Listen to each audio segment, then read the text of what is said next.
सबसे ज्यादा उनका विकास पसंद है, वो जो कहते हैं वही करके रहते हैं। मैं कहना चाहता हूँ, मुझे रोजगार चाहिए, नौकरी चाहिए, हमें जो है राशन नहीं, हम राशन अन्न खुद खरीद लेंगे। युवाओं के लिए कोई कुछ नहीं, सीधा है बस खोखले जो है वादे किए जाएंगे।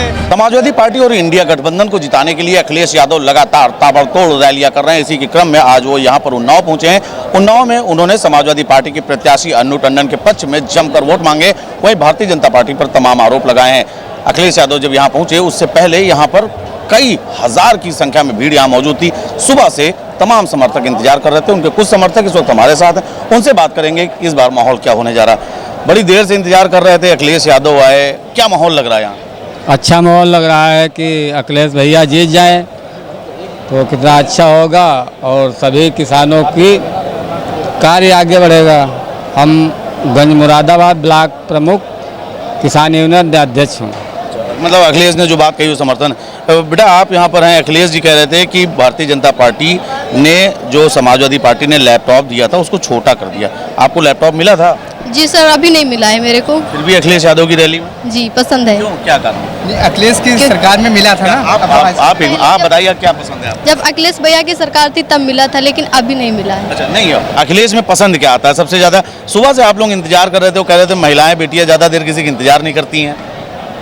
सर वो सबसे ज्यादा उनका विकास पसंद है, वो जो कहते हैं वही करके रहते हैं। मैं बोलना चाहता हूँ, हाँ जी बताइए। मैं ये कहना चाहता हूँ, मुझे रोजगार चाहिए, नौकरी चाहिए, हमें जो है राशन नहीं, हम राशन अन्न खुद खरीद लेंगे।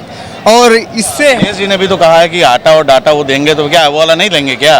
वो लेंगे, मगर जो अखिलेश यादव जो देंगे वो लेंगे, भाजपा जो देगी वो नहीं लेंगे। हर देखो बीजेपी जब से आई है, आज कोई भी कह दे कि जो है सरकारी क्या चीज़ बचा, हर कुछ बेच डाला।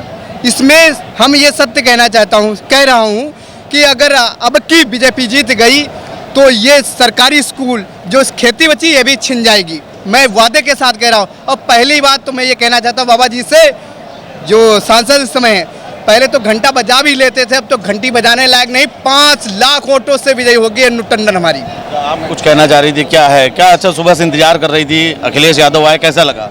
अच्छा लगा आने में। सुना अखिलेश यादव को पूरा सुना, क्या कुछ कह रहे थे? कहना यही चाह रहे थे, जो स्कूल अभी इस टाइम खुले हुए हैं वो तो अभी चालू नहीं हुए।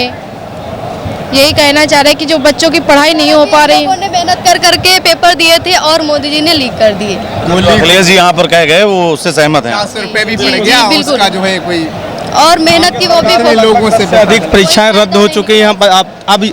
अब युवा अगर परीक्षा देने जाता है तो उसको ये जो है बाद में जो है सोचता है कि परिणाम क्या आएगा। उसको सबसे पहले चिंता ये बनी रहती है कि मेरी परीक्षा कहीं लीक तो नहीं हो जाएगी। अब परीक्षा देने के बाद हम घर पहुंच रहे हैं, पता चल रहा है कि मेरी परीक्षा लीक हो गई। इनके सरकार में परीक्षाएं लीक होती जा रही हैं, विकास कुछ हो नहीं रहा, महंगाई ताबड़तोड़ बढ़ती जा रही।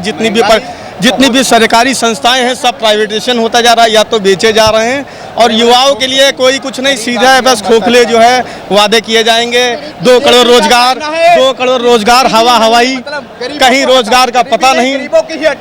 शिक्षा पे इतना जो है टैक्स लगा दिया है, इतना बढ़ा दिया है, किताबों पे टैक्स लगा दिया है, पढ़ाई पे गरीब आदमी पढ़ा नहीं सकता बच्चों को।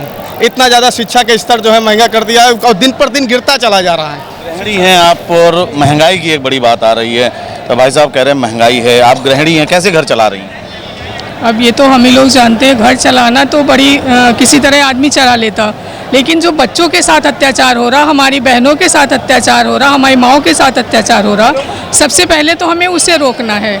एक हमारी बेटी को जिंदा जला दिया जाता है, रातों रात उसको फूंक दिया जाता है, माँ बाप को मिलने नहीं दिया जाता है।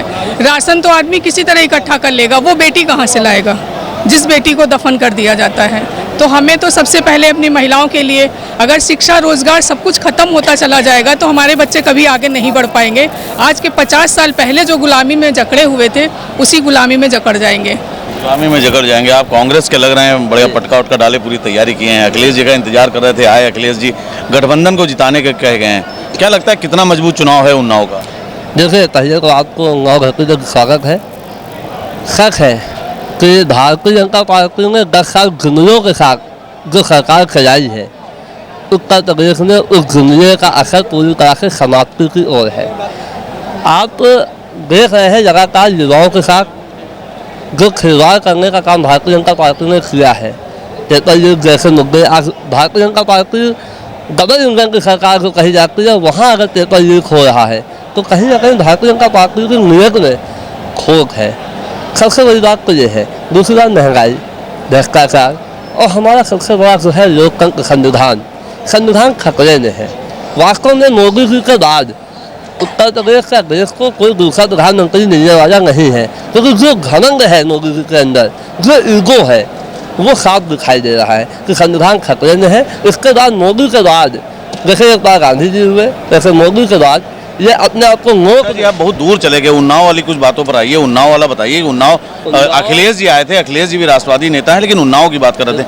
उन्होंने यहाँ के सांसद को लेकर बहुत बातें कही, उन सबको बताइए उस पर क्या प्रतिक्रिया? देखिए आपको बता दें, एक हमारे माननीय सांसद हैं और जिन्होंने एक अभी गाँव गो गलिया था, वो पोलियो ग्रस्त हो गया, मगर उसको खिलाने के लिए उन्होंने कोई भी काम नहीं किया और वो बिल्कुल पोलियो ग्रस्त हो गया है और ऐसे ही पड़ा हुआ है।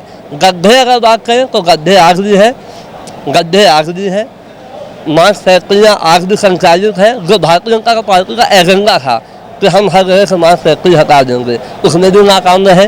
जो इंडस्ट्रियल एरिया कहे गए उन्नाव को समाप्ति की ओर जाकर रख दिया है। मजदूर बेरोजगार बैठा हुआ है, मात्र 300 रुपये 400 रुपये में बिहारी में काम कराया जा रहा है 8-9 घंटे, उनको तो कोई ध्यान नहीं है। हमारे जो साक्षी महाराज जी हैं, सिर्फ और सिर्फ अपनी जो महाराष्ट्र है उस पर वो जीवित थे, वो एका गाय का काम करेंगे। आप हैं अन्नू टंडन ही क्यों आखिर अन्नू टंडन की इतनी चर्चा हो रही है? अखिलेश जी आज प्रचार करने भी आए, क्या असर पड़ेगा अखिलेश जी जो आप लोगों से बात किए हैं? बहुत अच्छा असर पड़ेगा। और अन्नू टंडन जी जो समाज सेवा करती हैं, वो पूरे उन्नाव में जो है कहीं भी किसी के शादी हो लड़की की, वो जाकर पहुंचती हैं और जो उनसे बन पड़ता है वो करती हैं। इसलिए वो इस बार जीत करके यहाँ उन्नाव से सांसद बनेंगी और दिल्ली जाएंगे। जी आप कुछ कहना चाह रहे थे, क्या आपका कहना है? जी मैं उन्नाव के विषय में कहना चाहता हूँ और उन्नाव की जनता से कहना चाहता हूँ कि मैं सिर्फ पार्टी लेवल की भी बात करूँगा और माननीय सांसद पूर्व सांसद अन्नू टंडन जी के विषय में कहूँगा और जो मौजूदा हमारे सांसद साक्षी महाराज जी हैं उनका मैं कंपेयर करना चाहूँगा। जो आज मौजूदा मेरे वहाँ के सांसद हैं माननीय अन्नू टंडन जी के बराबर वो कुछ भी नहीं है। हमारी अन्नू टंडन जी जितने भी कार्य करती हैं, हर गांव में उनका वॉलंटियर या कोई भी सदस्य लगा हुआ है, बराबर जनता की देखरेख में रहता है। कहीं पे आग लग जाए वो मैडम व्यवस्था कराती हैं, कहीं पे बाढ़ आ जाए वे व्यवस्था कराती हैं, आँखों का इलाज फ्री कराती हैं। इनकी सारी योजनाओं से सारी जनता खुश है और उन्नाव से अब की सांसद जी को उखाड़ फेंकने का काम उन्नाव की जनता करेगी। तैयारी कर ली है। तो देखिए ये यहाँ उन्नाव की जनता थी, अखिलेश यादव यहाँ पर आए थे, अखिलेश यादव ने लोगों को संबोधित किया, उसका कहीं ना कहीं असर यहाँ की जनता पर खास तौर से दिखाई पड़ रहा है। साफ तौर पर उनका कहना है कि यहाँ पर इस बार बदलाव निश्चित रूप से होने जा रहा है। ये परिणाम बताएगा कि बदलाव किसके हक में आएगा, लेकिन अखिलेश यादव के आने से कहीं ना कहीं उन्नाव की जनता बहुत ज्यादा उत्साहित है। उन्नाव से अनादि टीवी के लिए साथी आमिर के साथ शिवांशु पटवा और मैं नीतीश मिश्रा।